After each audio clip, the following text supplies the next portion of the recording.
And now, it's time for another Dice Tower review with Tom Vasel. Howdy folks, I'm Tom Vasel, and today we're taking a look at a two-player game called Seastead. Seastead is a dive and develop game in the world of Flotilla. So Flotilla is a fairly hefty Euro-style game that came out last year, or actually 2 years ago, in 2019, near the end of 2019. I actually have not gotten to play Flotilla yet. There's a lot going on in the game. I know it's a very involved game, but I also know that Seastead, in the same world, which is a future world where people are kind of coming together and rebuilding after devastation has flooded the earth. Kind of like Waterworld, but with a whole lot less fighting. So that's kind of the theme of this, but this is a two-player game, very different style game about rebuilding, but trying to rebuild better than your opponent, like this.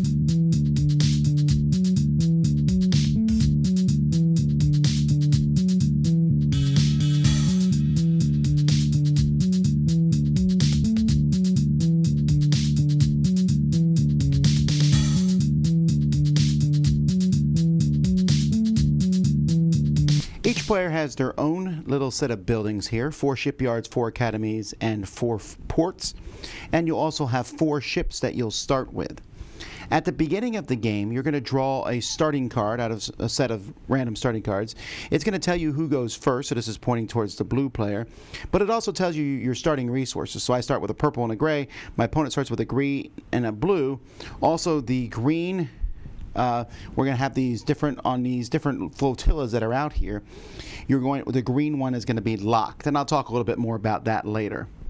So on a player's turn, they have 2 different things that they will do. You're going to go back and forth until you get to the end of the game, which is going to be triggered in a few ways by someone has built all their buildings except for one, or you go through all the cards of the deck. But one of the things you can do is you can do a dive action. When you do a dive action, you flip the top card of the deck. And you can rotate it any way you want. So let's say I do this. I'm going to get 2 green resources, but I'm giving my opponent a resource of their choice. Maybe I want the resource of my choice. Or this one here, where I can take 2 purple and give them a blue, gray, and a green. Or maybe I want them. It's up to me, but both players will get stuff when you choose a dive action. Now, what you're probably going to do for a lot of the game, besides dive actions, the other main action is build. When you build, you can build at any of the flotillas, and you need to spend resources to put a building on any empty spot. The number of resources is shown here. The type of resources is in the middle. So 2 purples, 3 purples, 4 purples, etc. Now, some spots like this one here has a discount of 1 resource if you build a port there, for example. So I'm allowed to build whatever building I want. I don't have to build it the cheapest one. But when you do build the building, whatever building you might build, let's say I do build a port for 1 purple, you pay the resources, and you put the building there. Now, each of the buildings is going to give you some sort of bonus. When you build a shipyard somewhere, you're going to put your ship at the cheapest spot on any of the flotillas that doesn't have anything. So if I put the ship here, for example, this now has a discount of 1. Instead of costing 3 purples, it costs 2. If my opponent is the one to use that and get the discount, then I get a free resource of my choice. When something is built in a spot where you have a ship, then you move the ship to any flotilla that you want to, and again, put it at the cheapest spot in that area. That's what shipyards do. Academies, when you build an academy somewhere, you are going to get one of these specialists. There's going to be 3 face-up specialists next to the board, and when you take one, it will be replaced. Each of these specialists has a special ability that you can use once per game. You do whatever it says, and then you flip it over. If you don't flip it over, it's going to be worth points, usually 1 point at the end of the game. But you might want to use the special ability. And so each time you build an academy, you'll get to choose one of those. And then finally, the port building. When you choose a port, you are going to pick from the available ports that are up here. And again, there's 3 of them. When you get a port, you'll stick it next to your port where you build it. And so let's say I build a port here. Now, each of these ports is going to do a few things for endgame scoring. First of all, the person who owns the port, in this case it'd be me, right? At the end of the game, you're going to get points equal to the number of resources you have. So with a maximum of 3. So if I have 2 green resources at the end of the game, I will get 2 points. But also, it's going to give points for the different locations that are next to it. So it's a little tricky to show here, but let's say, for example, I built the port here. This says that if I build an academy here, 2 spaces away, I'm going to get 3 points at the end of the game. And a shipyard here and here. So if I build a shipyard here, but wait, my opponent builds a shipyard there, my opponent's going to get that point at the end of, or 2 points actually, because it shows 2 points at the end of the game. I would get 1 plus 3, 4 points. So ports will give points to both players. So you're going to try to place them in such a way that it's advantageous to help you.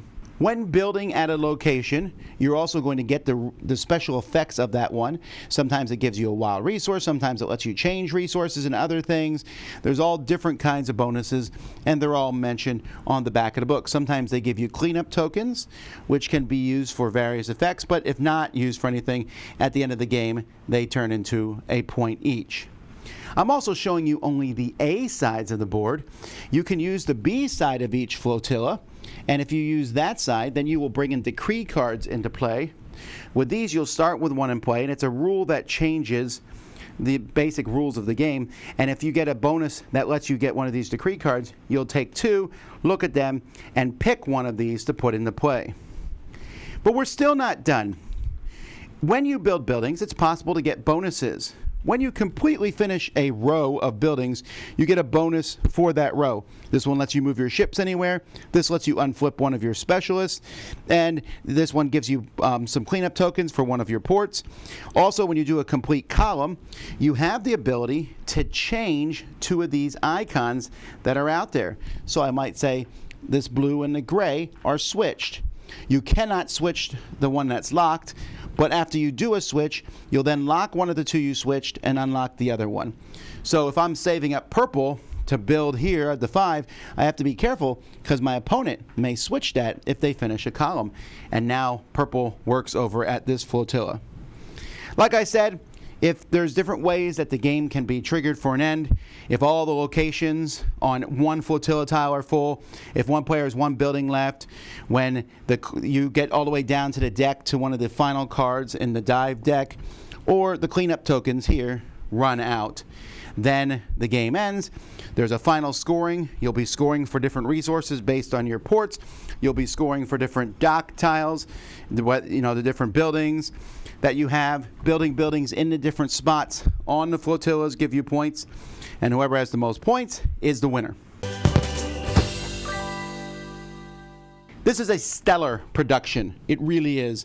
The boards with insets to put the different buildings. The buildings look cool. The orange and the blue provide a nice contrast. I like that there's 2 sides to the flotilla things. The different icons on here are very simple, I thought, to figure out. They give you a little reference card that tells you what you can do in your turn, and endgame scoring. I found the specialist artwork. It's really cool. All different types of people. I don't know that adds any theme to the game really, right? But they all do different things, and so they work pretty well.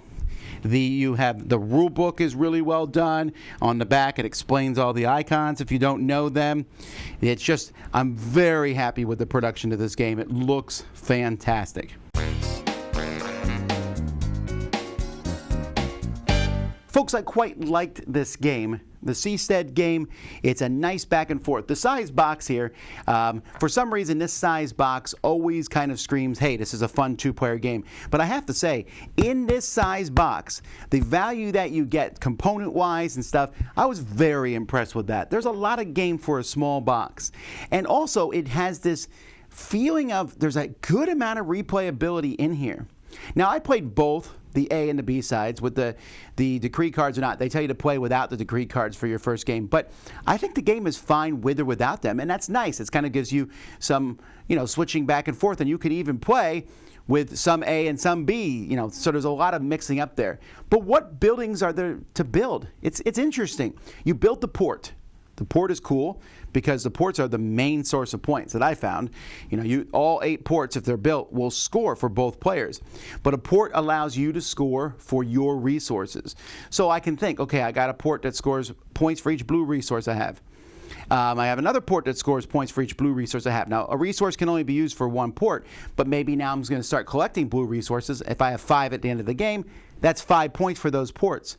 But where the ports are placed will also allow you to essentially get points for the other buildings. But I have to be careful because I don't want to set my opponent up to build these buildings. I want to kind of put a port where other buildings are placed, but I don't want to wait too long to get these ports out. It's a neat concept. Getting ships out is a big deal. The first time I played this, I was like, I'll do ships another time. All they did was give you a discount. Yeah, but that discount is tempting, and my opponent did it. And I thought, well, I'll take those spots. It gives me the discount. But I kept giving my opponent a free resource, which was more powerful than the discount. There's a little bit of back and forth, switching stuff, building where your opponent's going to build, putting a ship in a spot that you think your opponent's going to build so that you get that resource, but maybe not. My favorite mechanism of the game is probably the simplest one in it, is the diving action, taking a card and turning it so that you get some resource and your opponent gets the other. This is not the first time I've seen this in the game, but it's not used very often in games, and I think it's fascinating. It offers a small choice, and I have to sit there and think both what benefits me the most and what doesn't help you out a lot. If I get, for example, 2 green resources or 1 of each on the card, I probably want 1 of each, but if I know you're collecting green resources to build a big building on the top level of the green, I'm like, I don't know which one to do now. That's a tough choice. That's a good choice.